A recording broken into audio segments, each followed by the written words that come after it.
السلام علیکم ورحمۃ اللہ وبرکاتہ۔ امید کرتے ہیں کہ آپ سب خیر و عافیت سے ہوں گے۔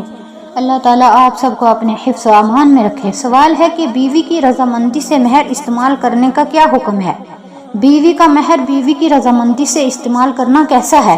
واضح رہے کہ مہر بیوی کا حق ہوتا ہے جسے بیوی کو ادا کرنا لازم ہوتا ہے۔ بیوی اس کی مالک ہوتی ہے، جیسے چاہے اسے اپنے استعمال میں لا سکتی ہے۔ شوہر یا کوئی بھی اور شخص بیوی کے مہر پر قبضہ نہیں کر سکتا۔ تاہم بیوی اپنی رضامندی سے بغیر کسی جبر کے اپنے مہر کی رقم اگر شوہر کو بطور قرض دے دے تو شوہر کے لیے اس کا لینا اور استعمال کرنا جائز ہے، لیکن جیسے دیگر قرض خواہوں کو قرض کی رقم واپس کرنا واجب ہے، اسی طرح بیوی کو بھی طے شدہ مدت مقرر میں اس کے مہر والی رقم کی واپسی کرنا لازم ہے۔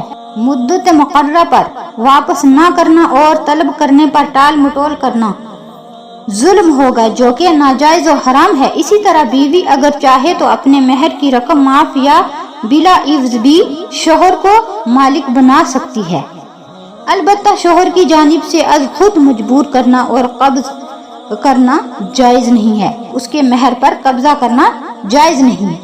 بیوی کے مہر کی رقم استعمال کرنا اگر جائز طریقے سے ہوگا تو انشاءاللہ خیر کا باعث ہوگا، کیونکہ ہر جائز کام اللہ تعالیٰ کی رضا اور خیر کا باعث ہوتا ہے، اور اگر ناجائز طریقے پر ہوگا تو خیر کا باعث نہیں ہوگا بلکہ اللہ تعالیٰ کی ناراضگی کا باعث ہوگا۔ اسی لیے ہر ناجائز کام سے بچنا ضروری ہے۔ السلام علیکم ورحمۃ اللہ وبرکاتہ۔